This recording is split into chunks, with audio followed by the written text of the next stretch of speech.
Weirding Away Media.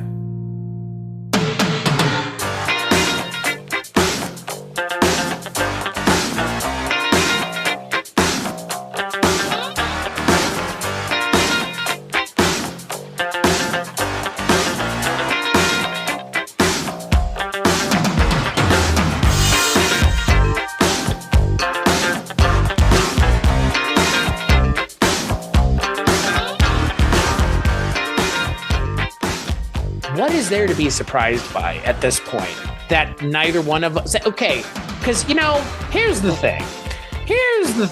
This movie has a reputation, man. Like, it does. When a book is written about the movie has a reputation. And yes, this movie is based off of a book, but it also has a book written about it by Julie Salomon called The Devil's Candy, which is the worst name for a book. The Devil's Candy.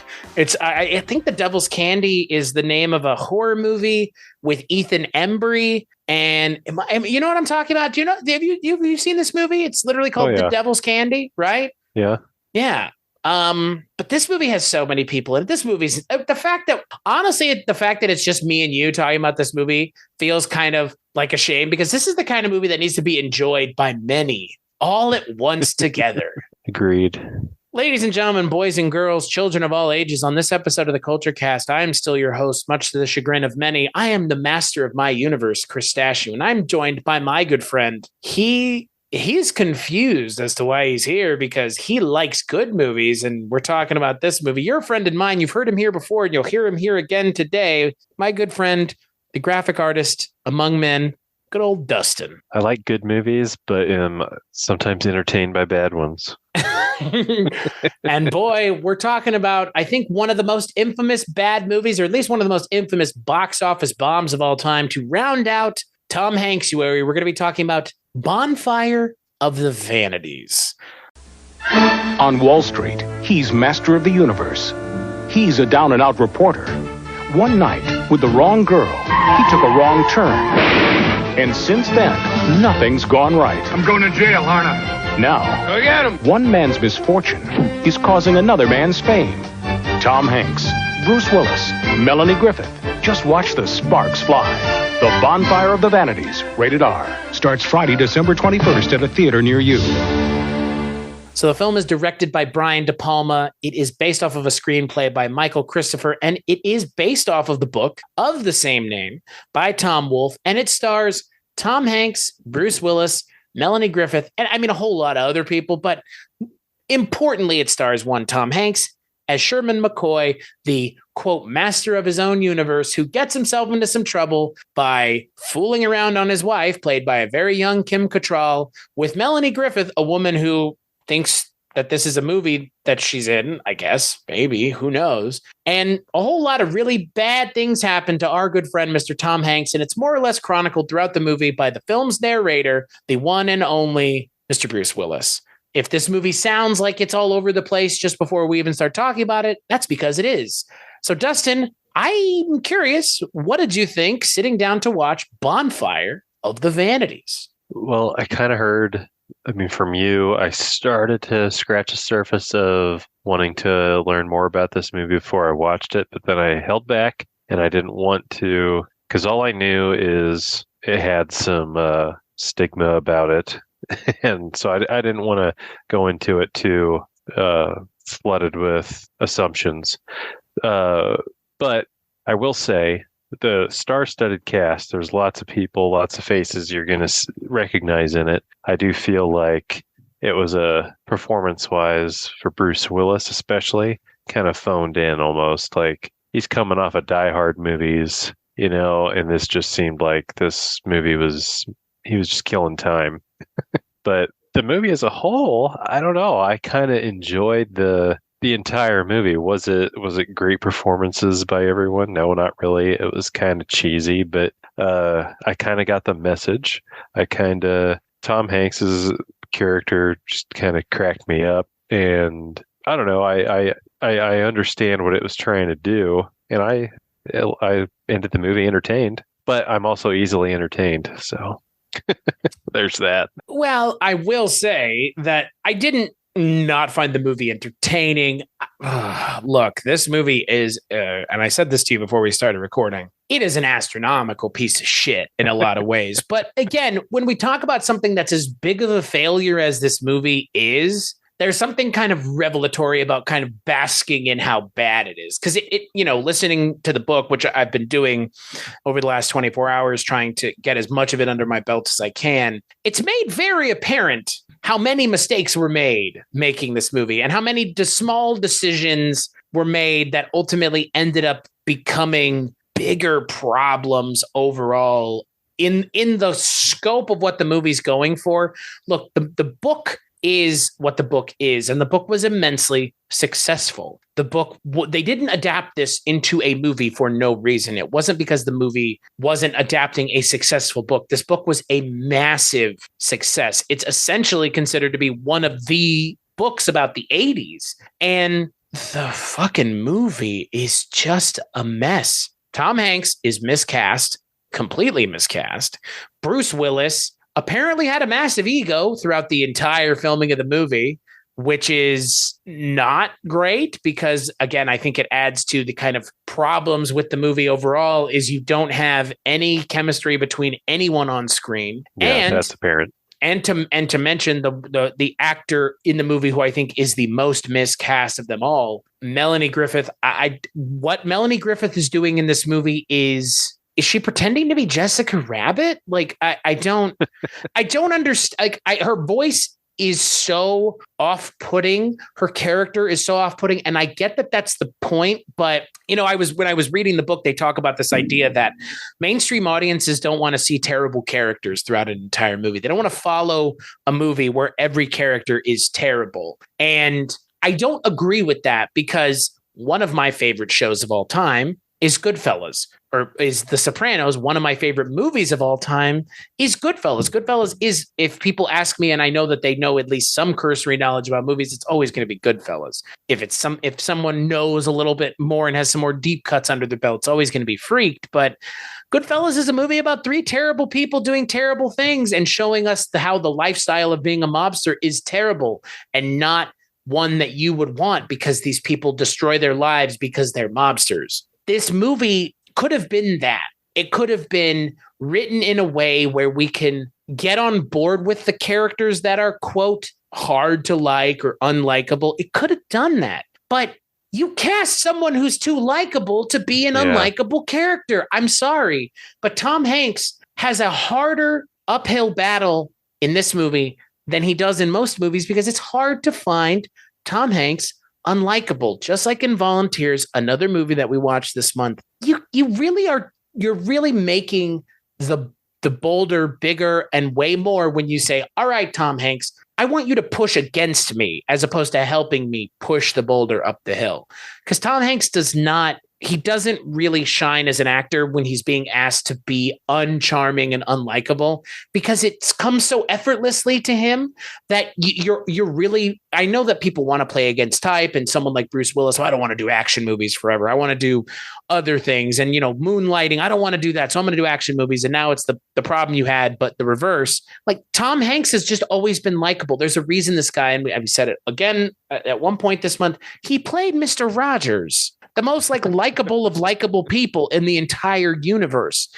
It's telling that Tom Hanks was playing him. So the fact that he's playing Sherman McCoy, who is unlikable to his core, more or less, outside of the one saving grace that he's unwilling to, I guess, again, like we'll talk about the ending of the movie, but he's more or less a terrible person. I don't understand why you cast Tom Hanks.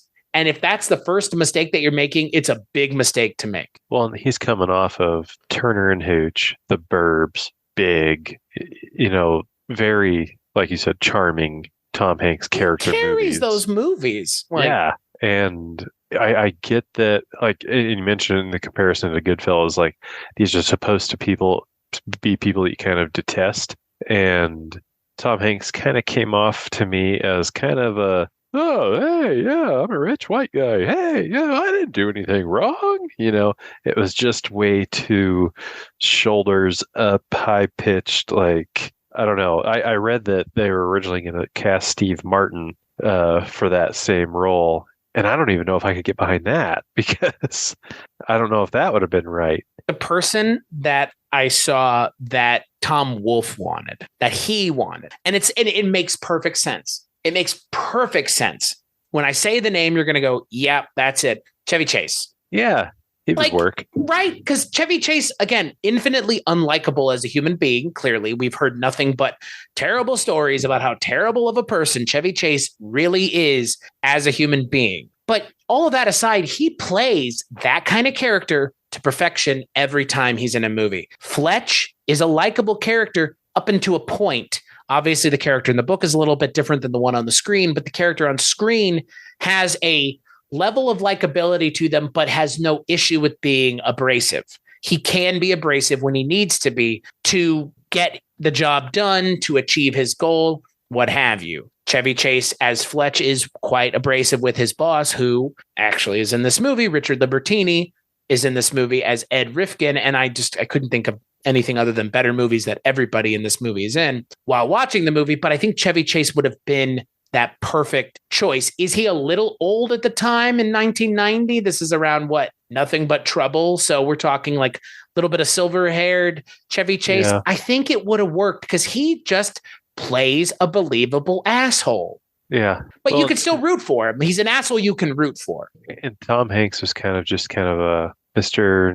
Nice Guy, ignorant idiot, is kind of, he doesn't know he's doing anything wrong, is what I gather. He just is, he's good at his job, although he made a bad decision, that bad deal on that kind of starts the movie off. But I think his character, he's just willfully ignorant. He's flying through life, just knows what he knows until he makes a bad turn. And that part of the movie where they make the bad turn and go into like the Bronx or whatever, that was ridiculous. But that's the point, right? Like, yeah, but it's like happy white guy freeway, make one wrong turn and you're in like it's just like this huge party and it's total chaos. Well, I think it's the satirical version of the yuppie white person's expectation of what Harlem looked like in the 80s. Yeah. Right. And, again, the problem with the movie is you mentioning it that way is a failing of the movie more than anything else, because that should have come across as satirical. Right. It should have. And it doesn't. Like it comes off. It came off as like, ew. Yeah. Which the reaction should be, ooh, kind of like disgust to the Tom Hanks and Melanie Griffith in the scene. But the issue is the way that they're showing everything else in that scene, and the length of time that scene just goes on and on and on and on and on. It's not written very well because, again, I would wager a guess that Tom Wolfe is spending more time in his book doing scene setting, doing character development. And this movie, look, I think we could both agree there is clearly a good idea here. There is. Again, the book isn't successful without the idea still. The movie and the book are telling the same story, but the movie I don't think the movie understands what tone it wants to have. And when it doesn't know what tone it wants to have, the issues that it's tackling of racism, of classism, especially in the 80s, yep. It falls so short. Not only does it fall short, the message gets lost that we should all just be, race doesn't matter and we should all be just kind to one another and be decent goddamn human beings for once. Because that's essentially what Morgan Freeman is saying at the end of the movie. He's saying, like, just fucking be decent people. Like, it's not hard, but it is hard. But like, just be decent. Just be decent. And that point totally probably that point has to ring true in the novel, but in the movie it feels hollow. It's like you didn't earn this moment. Yeah. And honestly, for me, that's kind of one of the biggest failings of the movie is it feels like it keeps earning these moments that it has no right to stake claim on. Yeah, and like you said, the whole gist of the movie should be these almost caricatures of Harlem, caricature of the rich white people, caricature of, the legal system, the job. Like, it's all kind of turned up to 11 and supposed to be satirical and kind of out there. But there's a line that Melanie Griffith says when they turn into Harlem, and I hate it when movies do this, and we've talked about it before when they spoon feed you information. She's like, Sherman, I'm from the South, and I don't like this. It's like, Yeah. I hear your accent. You don't need to tell me you're from the South. Okay. I did Earlier in the movie. appreciate knowing where she was from because I thought fucking planet Mars was where her character was from. Yeah, but they're surrounded by the Harlem whatever scene they built there. They're surrounded by it, and she has to say, "I'm from the South, and I don't like." Sherman knows. Why is she telling him that? The point of the line was to tell the audience that we're not stupid. We know. And there's a lot of telling, not showing, or treating the audience like they're morons, which I think that's the bigger issue that I have with this movie, is assuming that the audience is too stupid to understand the point that you're getting at. Because again, in a lot of ways, Bonfire of the Vanities is a book that needed to exist, and the message that it has is a timeless message. And it's a book that I look forward to finding some time to sitting down and reading, because I'm sure the book is fantastic. Because again, the idea that it has and the concept of Tom Hanks plays a rich, white, Wall Street asshole who goes into Harlem by accident and his girlfriend, who he's cheating on his wife with, hits an African-American man by accident and kills him by accident, and the ramifications of that in mid-'80s America, dialed up, like you said, to 11, is an interesting concept. It's a fascinating concept, and it's a great incubator to discuss all kinds of fascinating ideas about classism and racism and how they're intertwined, and especially, again, using the backdrop of the me generation, the me decade, as Tom Wolfe so aptly put it in his essay, The Me Decade. I think it's a condemnation of that, but the movie fails on every, like, what I am describing here. I am doing a better job at getting at that than the movie does. It's like the movie doesn't even understand what it's existing to talk about. And I think a lot of that goes directly to having Bruce Willis as your narrator, because good Lord, he's terrible in this movie. Yeah. The studio forced De Palma to cast him. You got Morgan Freeman. Yeah, but the thing is, Morgan Freeman was their like third choice. Yeah. Because it was originally Walter Matthau, but Walter Matthau wanted way too much money. Really? For the role. Walter Matthau wanted $1 million but that's the thing. You kind of mentioned it, and we've talked a little bit about it. This movie, in a lot of ways, is the who's who of the 80s. There, fucking Geraldo is in this movie. F. Murray Abraham is in this movie. Saul Rubinek is in this movie. Richard Libertini is in this movie. I mean, there are plenty of 80s actors in this movie that were looking to have this be the big thing that sent their career over the top. Morgan Freeman included. Because again, this isn't Morgan Freeman of "My name is Morgan Freeman." That's not this Morgan Freeman. This is Morgan Freeman of a time and era way before the notoriety that he has now for just essentially being Morgan Freeman. Yeah. This is such a stunning failure. Because again, like when you listen to the book and you hear about the amount of kind of hopes and dreams that were tied to this movie, you just can't help but say like, oh yeah, boy, don't get your fucking hopes up. Like, and I mean, what's shocking is from the moment the movie opens, you know you're in for it. Because the movie opens in a way that is so jarring and unpleasant that few movies have put me off the moment it started. We open with Bruce Willis in his limousine, and then it's a shot of the camera in front of him, and you're following him around, getting to this party where he's being given an award, but he's just a repugnant asshole. Like, to the point where it's like, I know why we're following him, because he's effectively the narrator of the piece, but like, you understand immediately that the movie is not interested in making these characters likable. And it's like, okay, so I just have to watch these terrible people wander around for 2 hours, 2.5 hours. The movie doesn't understand what it has to get done from the first frame, because they should have been focusing on making some of these characters at least halfway likable. Yeah. I think there's something to the story of it I think that's what entertained me. Like we've said, like, I know what they're trying to do, and I was trying to pull it out as I watched it, and I was giving them more credit than it was probably worth, but I knew what it was trying to do, and I was there for it. But I was a pretty forgiving viewer. Well, and again, I'm with you. I don't take every movie and crucify it because it has problems. But when you have a movie like this that is it's riddled with problems. The dialogue is so stilted and bizarre. Melanie Griffith's accent is it's a choice. I don't think it's not the right choice.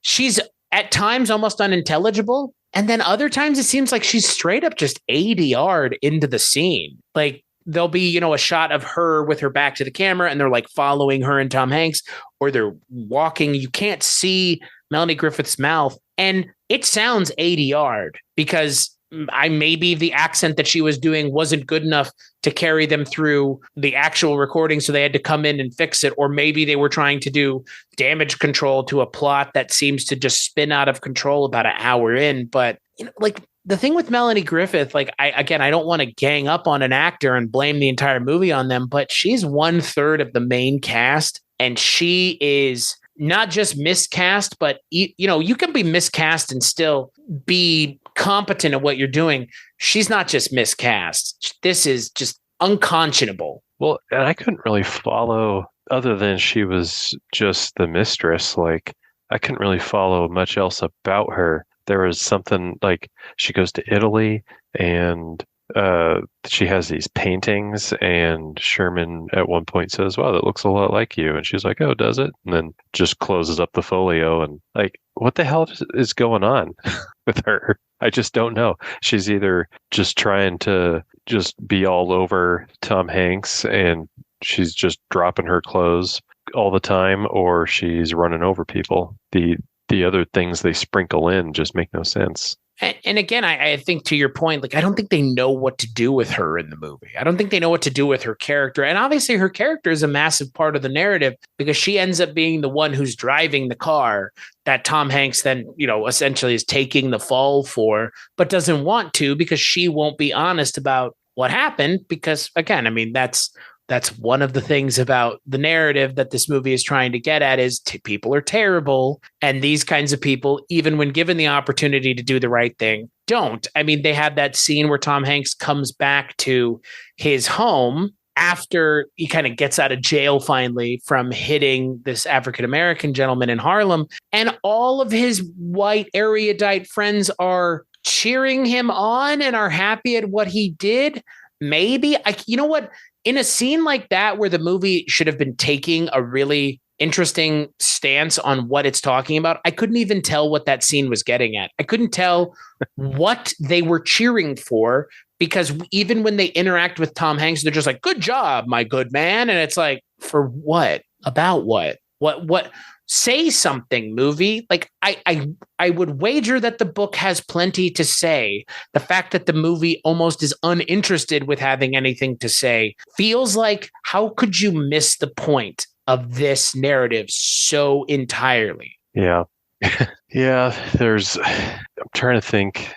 There was one thing I was going to say, and I always pick this out in movies that I watch, that right away, something that got me kind of like hooked visually in this movie. I always like extended one shots. And I know I'm detracting from the conversation we were just having, but that just popped in my head. Like, they open the movie and there's this just really long, one shot, and it never cuts. And it's walking through the halls of like the stadium or whatever, going up an elevator. I don't know. That was compelling to me. I always like it when shows can pull that off, because that's hard to do. But they're not showing anything interesting. No, but technically impressive. But it's technically impressive, yeah. But the problem is, it's always going to be technically impressive. Yeah. And I agree with you. Like, I think, I said earlier, it was kind of off-putting when they did it, and it was off-putting because, again, like, what we're seeing Bruce Willis do is essentially be drunk and be belligerent and again, not be the kind of character that we are going to hope is the one that we're following throughout the movie. Because again, the characterization of him never really gets beyond the first time we see him. He's never really doing much else other than kind of being drunk in every scene or playing drunk in every scene and kind of just being a little bit of a smartass. I mean, not even really in a way where it feels like he's he's kind of dialed in as the omniscient narrator of the piece, because it kind of feels like he's a little omniscient. No, I don't know what happened to Sherman McCoy. He moved away from New York. And I feel like you're supposed to get the sense in the movie that Bruce Willis's character is going to give you the inside angle on what happened. And this, here's how my story and Tom Hanks's story are intrinsically tied together. And it's like, what juxtaposition are you making with these two characters? Because I'll tell you what, I have never seen two actors on screen with less chemistry than Tom Hanks and Bruce Willis together. Holy shit. Holy shit. That it's just like, I never knew I wanted to see them on screen together. And I'm glad that wasn't something I needed, because when it finally happened in this movie, wow. What a wet fart. Green screened on each other, because you wouldn't know it. It's like they don't even realize they're in a scene with one another. It's so strange. And, again, like they're two very big personalities, and, people have pretty strong feelings about Bruce Willis and his more contemporary films. And given that he's now retired, one could speak about a career that has an end, because a lot of actors, they just pass away. They don't necessarily retire. Retiring is not necessarily something that actors really do now. I mean, someone like Betty White was working until the day she passed away. So, for Bruce Willis to be able to retire is fantastic. Obviously, it's being motivated by some less than positive things, like, I guess being diagnosed with dementia is what it sounds like, which is, that's unfortunate, because again, Bruce Willis, for a lot of people, myself included, is an action star. And this is like the first thing he does after Die Hard is this movie. And yeah, it feels like it. Yeah, it does. Like, Die Hard comes out in 88 and this comes out in 90. And that's the same year that Die Hard 2 comes out. But, apparently he had a massive ego on set, and I kind of get it. I mean, he's kind of a badass right now, Like, yeah, he has all the momentum in 80. I would say between like 88 and 95, Bruce Willis is riding a pretty big wave of Die Hard 1, Die Hard 2, Die Hard 3, Look Who's Talking, The Last Boy Scout, Hudson Hawk, Death Becomes Her, Pulp Fiction. I mean, these are all movies that are fondly remembered, and a lot of it is because he's in it, and a lot of it is his performance in said movie. But right here, right now, in 1990, making this movie, what a mistake. Because he's so not right for this role. This role in the book is a British man. Bruce Willis is about as far from being British as humanly possible.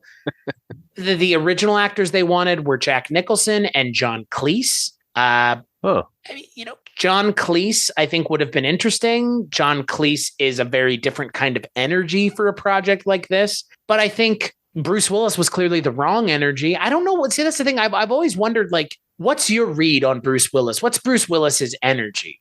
Well, to me, like I said before, it kind of feels like he just kind of half-assed it. It didn't seem like he was trying.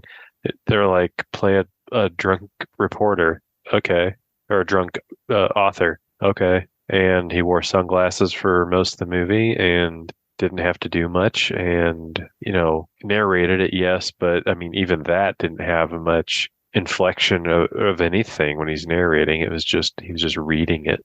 I don't think of Bruce Willis as a dramatic actor. And I'm not saying that this is like a dramatic film, but it requires more actor range than you might expect. Because again, Bruce Willis is kind of grounding the story in a time and a place by doing what he's doing. And again, he's trying to be a certain kind of character, a certain kind of person, a certain kind of expectation of the time and the place of the 80s and his kind of journalism and what he's doing.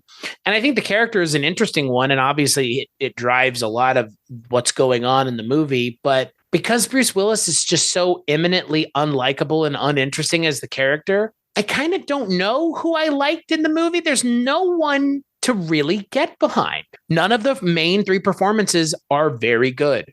Tom Hanks, I mean, we talked about Tom Hanks being miscast. He's not bad. He just cannot do anything with what he's been given because what he has been given is amorphous. You can't hold that in your hands. It's going to drip through your hands. There's nothing. The role is so thankless because, again, he has to play effectively the straight man in the movie. Yeah. Yeah. And he's the one that's just catching a bad break the whole way through. I mean, aside from the guy that got ran over. But even he didn't run him over. I mean, True. again, and that's the thing. It's just, he was moving a tire. Yeah. Good Lord. Is that a dead body?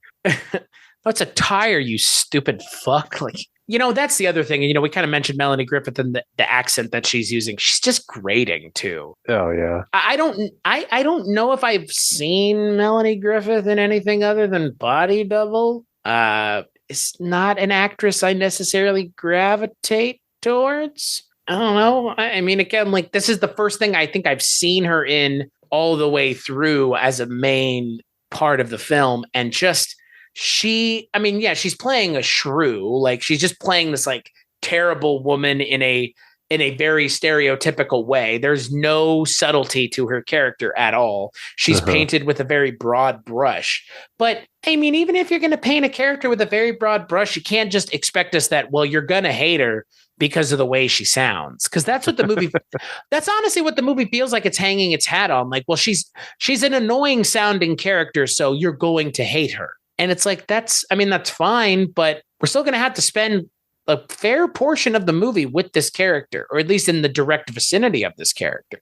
Yeah. And yeah, I look, I think to everyone's point in the book, it is hard to make a good movie about characters that are hard to root for. It's not impossible. It's just hard. And if you're not going to put your best foot forward with something like Bonfire of the Vanities, what would take it for you to do more than this? Like, what would it take? Like, because again, the source material is so good. This should have been a layup. Yeah. Well, and we say it, we've said it a few times, the miscasting, and that's obviously one of the biggest downfalls of it. And I had read that not only, I didn't see the Chevy Chase thing. That's interesting, and I do agree with that. But Steve Martin, Kevin Costner, Tom Cruise, and Christopher Reeve were all names that were floated around.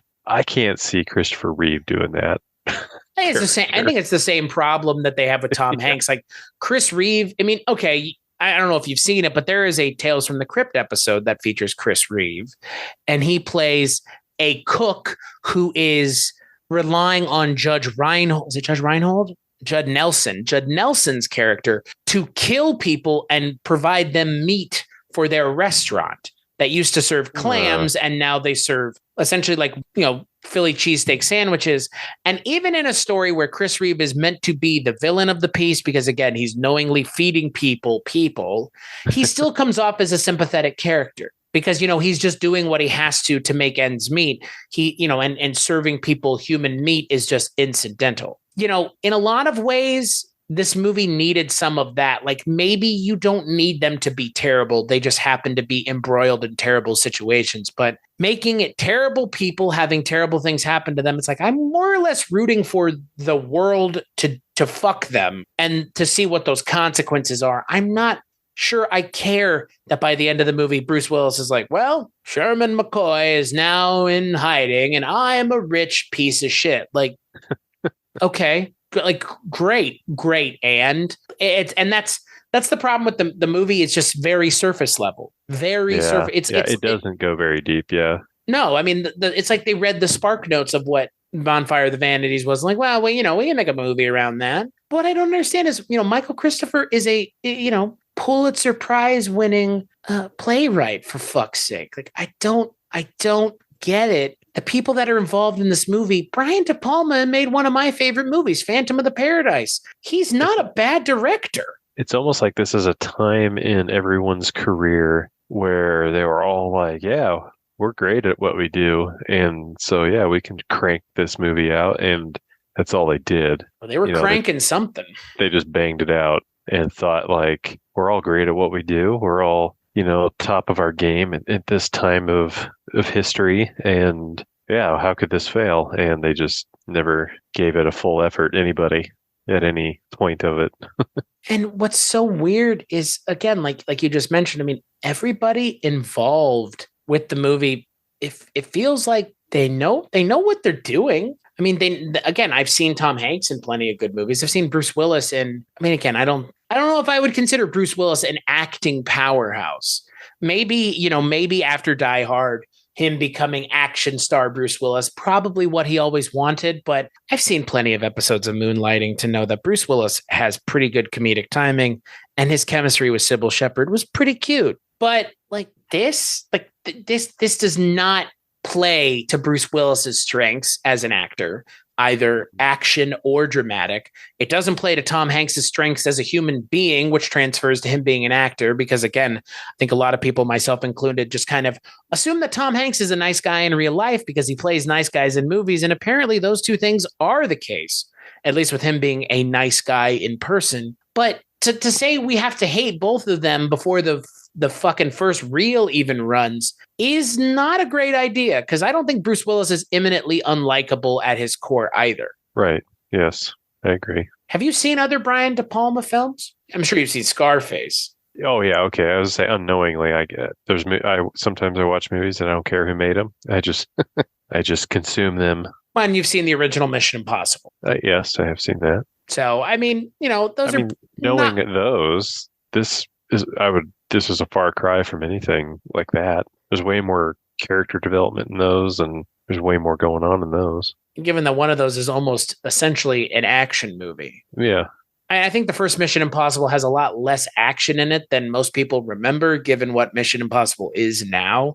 That was much more of a spy movie in the way of Tinker Tailor Soldier Spy, and less whatever the fuck it is now. Essentially James Bond, American James Bond is what Ethan Hunt is now. But I mean, Brian De Palma has so many classic films like Phantom of the Paradise or Carrie or Blowout, or the movie that Melanie Griffith came from, Body Double, which we did an episode on a very long time ago.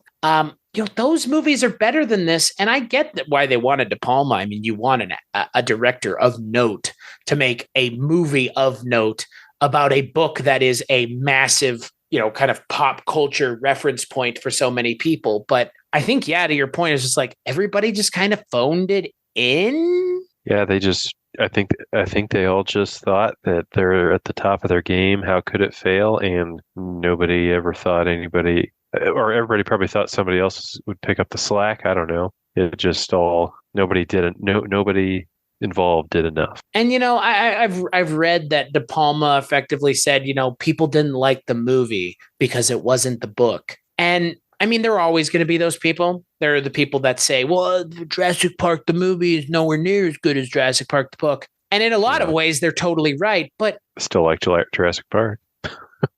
But you're totally right, because Jurassic Park, the movie, stands alone from Jurassic Park, the book, because Jurassic Park, the movie, is such a good movie. You almost forget that it's based off of a book because it stands alone as its own thing. There's so many changes. There's so many decisions that were made to make that movie what it is, separate, but at the same time allowing it to appreciate where it came from. This movie just doesn't do that. And in a lot of ways, like you said, well, the book is always better, is what everybody always says. And again, I feel like in this day and age, it's like infantile to compare the two. If you say the book is always better, no shit, the book is always better.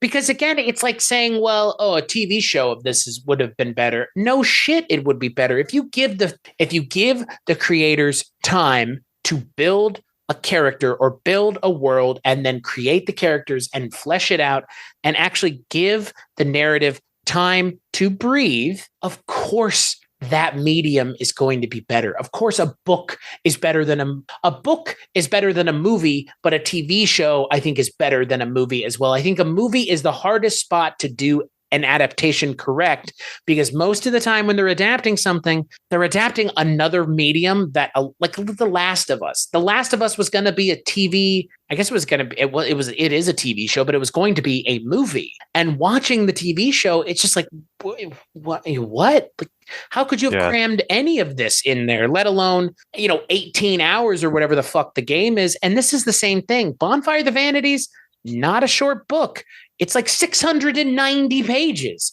and it's a 2-hour movie. Fucking really? Like, again, if someone, and I'm not saying someone should, but someone may in the future come back around to Bonfire of the Vanities, they would never turn this into a movie. This would totally be a show. So Amazon Prime is considering it or has considered it to turn it into a series. I mean, it makes perfect sense, right? Like it makes perfect sense.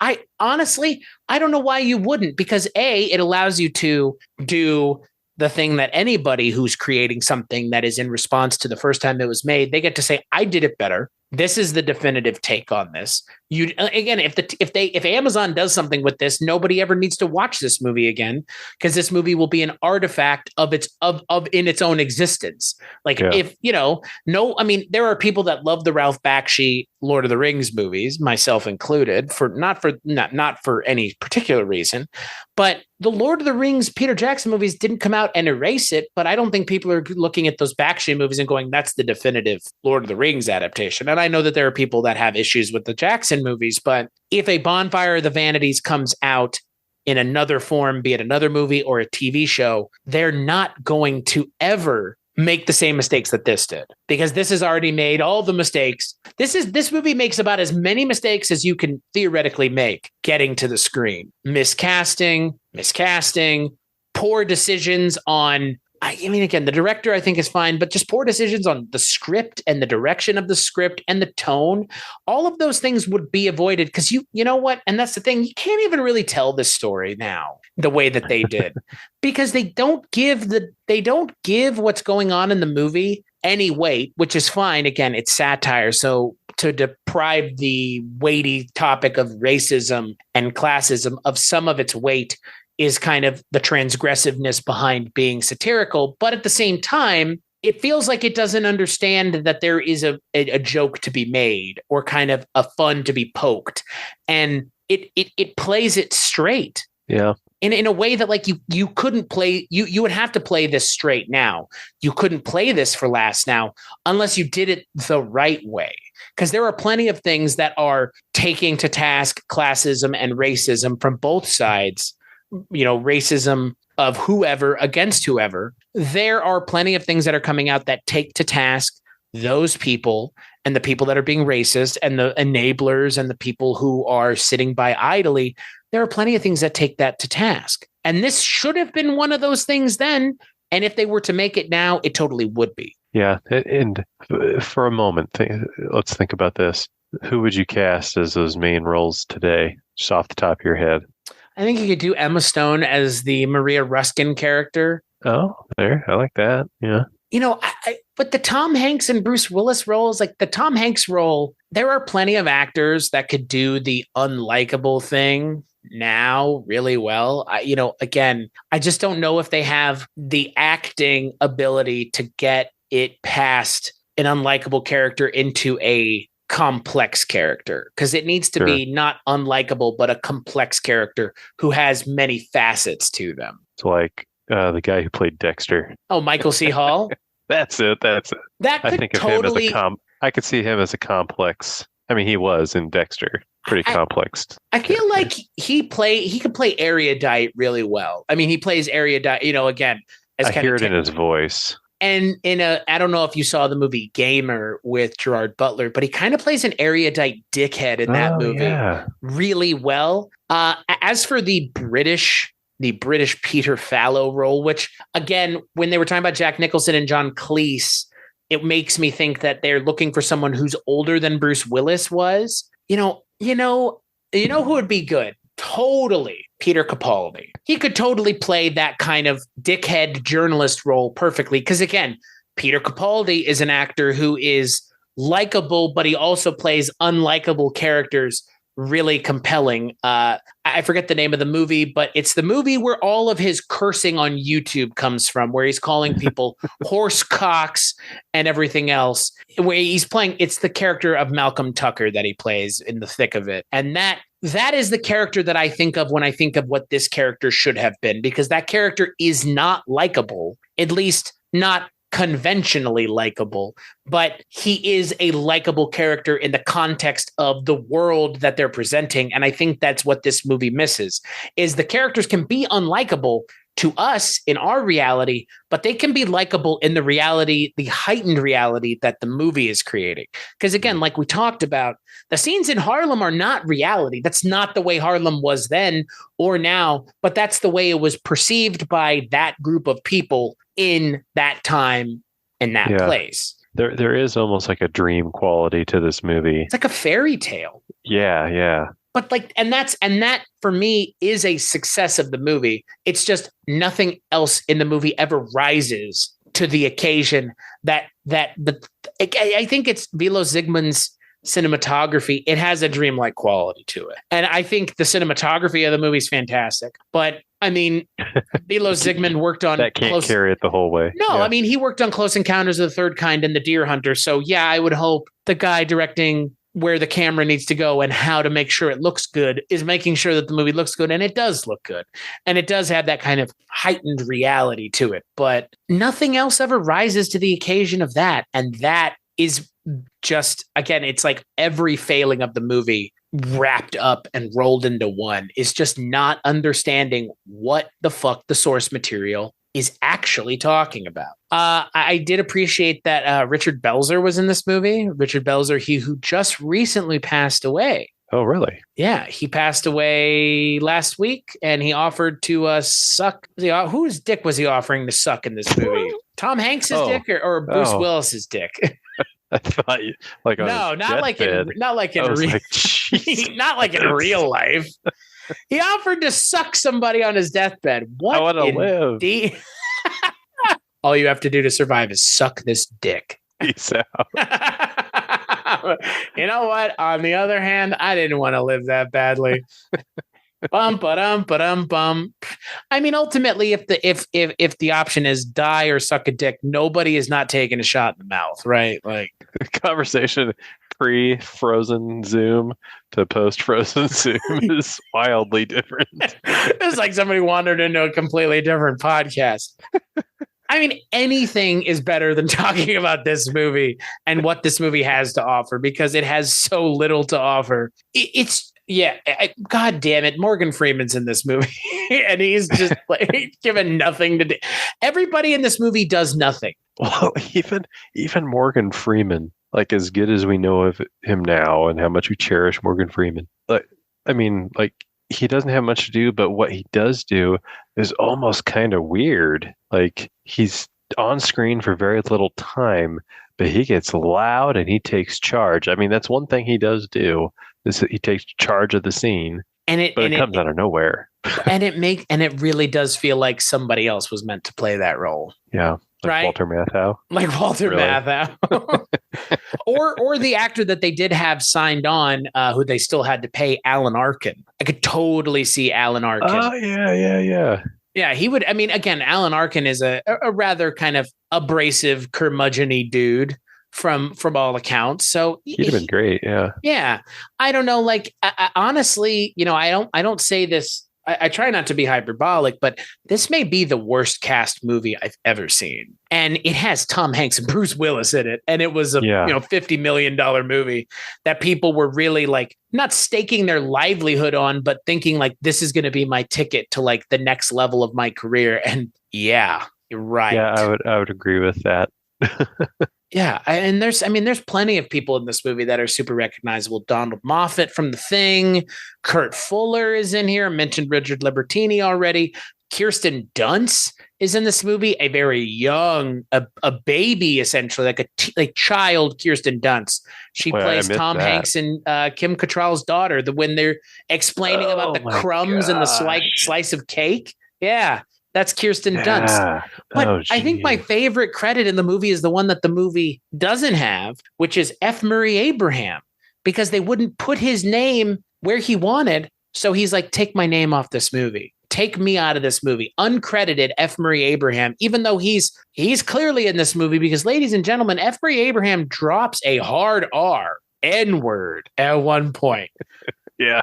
Oh, God. Yeah. That scene is fucking hilarious. Like that scene is so funny because again, it knows like when the movie knows what it is, it's really funny. I think almost anything with F. Murray Abraham is the best parts of this movie. Okay, I would agree with that. Yeah, the mayor. That's what he was. The mayor trying to get reelected. He was the DA. DA trying to get reelected. Yeah, he was great. Yeah, that scene. What's he say? Like, these black motherfuckers or something. Sorry, and then he corrects it to the N word. Like, not you, because of course one there's guy in the office. Yeah. That for me, is. I mean, what's funny is he takes his name off of this movie, but I think F. Murray Abraham is like the only one who's actually well cast. Yeah. He plays unlikable really well. I mean, F. Murray Abraham has made a career out of playing unlikable people, but he's really good as this kind of just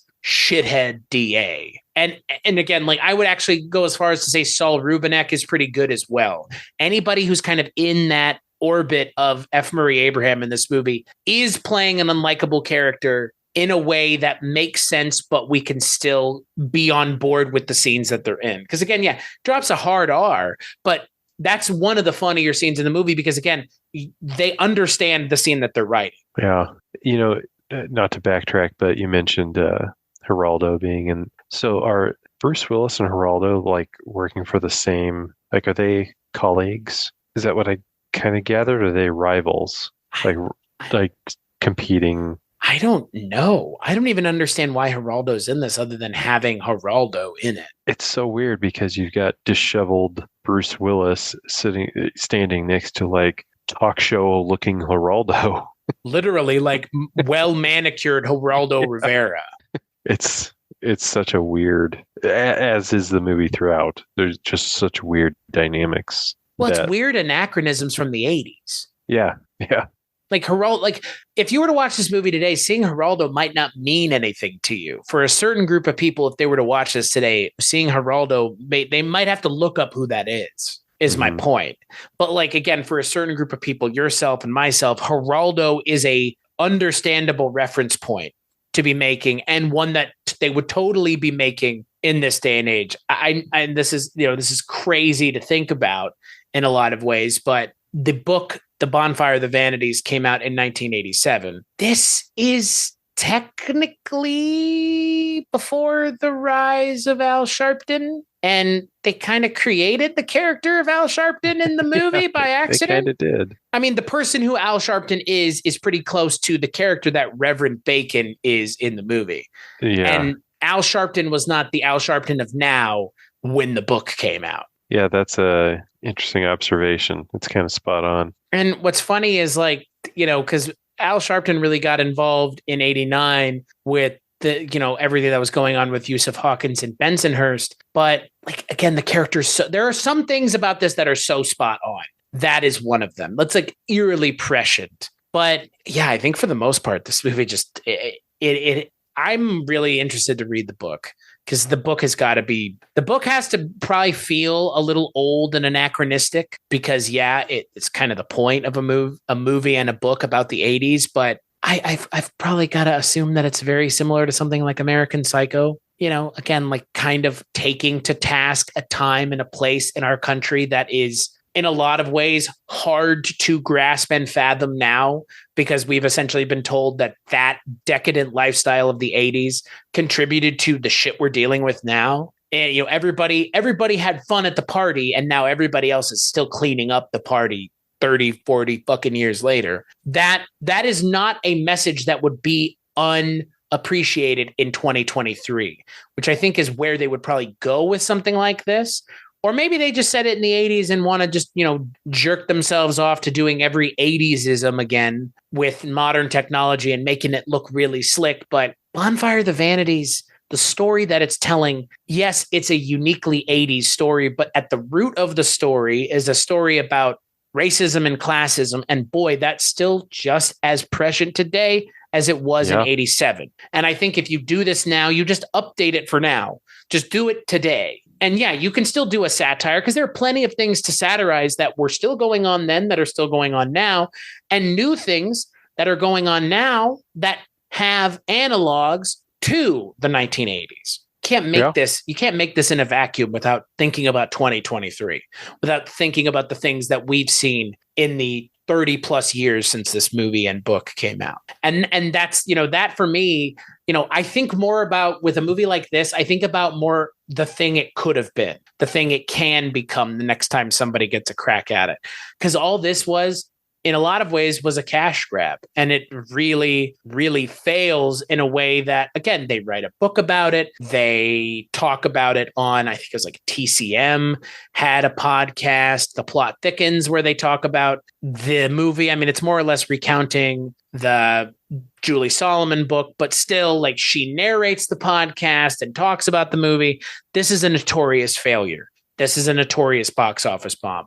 And you know what? I get why it is now. It's not one where I have to search for why it's a box office bomb. And there are plenty of them where it's like, I don't understand how this movie bombed. It's like, no, I understand why this movie bombed. It's pretty fucking obvious, frankly. Yeah. Well, and if you think about other books turn movie that predicated this one, I mean, there's all sorts of things to pull from that.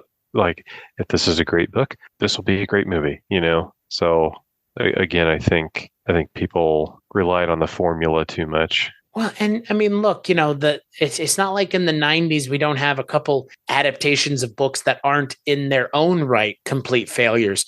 The Postman. Yeah, true. I know that there are people that like Beloved, but that was a well-regarded book that would then be a box office bomb, and that's a good movie. Again, like nothing is to say that if the movie is good, it still won't be a box office bomb. This just happens to be one where both things are the problem. Both things are the problem. I mean, again, something like even Instinct, another movie based off of a book that was adapted in the 90s. Like you said, just because a movie is based off of a good book doesn't mean that the movie itself is going to be good. And this movie, good book. We've got good actors. What could go wrong? I take for granted something like The Last of Us being based off of a good video game and the show being as good as the game, because there's no guarantee. Even when it feels like with this, it feels like it's a guarantee. Bonfire of the Vanities, a New York Times bestseller, probably was on everybody's lips, at least in New York, for years after it came out.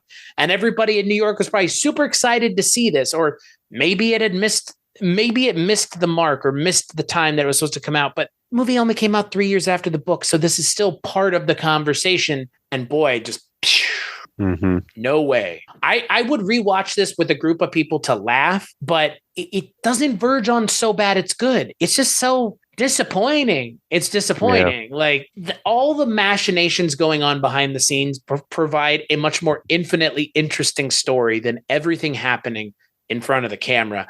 And the problem is everything happening in front of the camera had the opportunity and every right to be entertaining because, again, the book wasn't a failure. The book was a massive success. Final thoughts on Bonfire of the Vanities? Well, I hope one day I have enough time in my life to read the book. But I still stand by. I was able to, I think, talking through it with you helped me realize, was I still entertained by the movie? Yes, I was, but I had to kind of work for it. I had to pull that out to stay entertained because I think it didn't give me much, so I had to get it myself. Well, and I knew what we were getting ourselves into by watching this movie. It is a well-known box office bomb. It's one of the more notorious ones, at least contemporarily. So I knew what we were getting ourselves into, and it is exactly what I had heard. And well, I'm glad that it kind of filled the boxes that I was expecting it to fill and didn't really do more than that either. And again, people always talk about so bad it's good and bad movies that can be entertaining. This movie has its moments, but it's 2 hours and it's full of sleepwalking performances from actors who are miscast. And I think they inherently understand that they're miscast. And nothing that they could do can change them being miscast, even if apparently Bruce Willis was a massive dickhead on set. But again, the guy just made the fucking Die Hard movies. What do you expect? So again, to let fame go to your head is one thing, but to completely disregard your source material and pretend like, well, we read the Spark Notes, so that means we read the book. No, it doesn't. There are moments of brilliance in this movie, but the moments of brilliance hurt more because the movie overall is so disappointing. Yes. As it says, a disappointment on all fronts. I concur. Yeah. What more can you say? The movie said enough. So until the next time you hear Dustin and I talking about God knows what, you can find Dustin and I over at weirdingwaymedia.com, where him and I do culture casts together from time to time. We do Bollywood Cinema Club from time to time. Dustin does the album artwork for Scary Stories We Tell when we have our interview guests on there. So he's everywhere, I'm everywhere, and you know where to find both of us. As for this show, culturecast.com, patreon.com/culturecast, all the places you can go to help us out financially. But hey, like, rate, and review wherever you find the show, because it'll help us find our audience. And hopefully, if we find our audience, they can find better movies to watch than this one. Dustin, thank you so much for joining me. This was fun, even if the movie was a complete waste of time. It's all right. I've wasted time on worse things. Abraxas may be one of them. Maybe. And as always, we'll catch you on the next episode. Oh, whoa, I almost ended the call. Not what I was trying to do.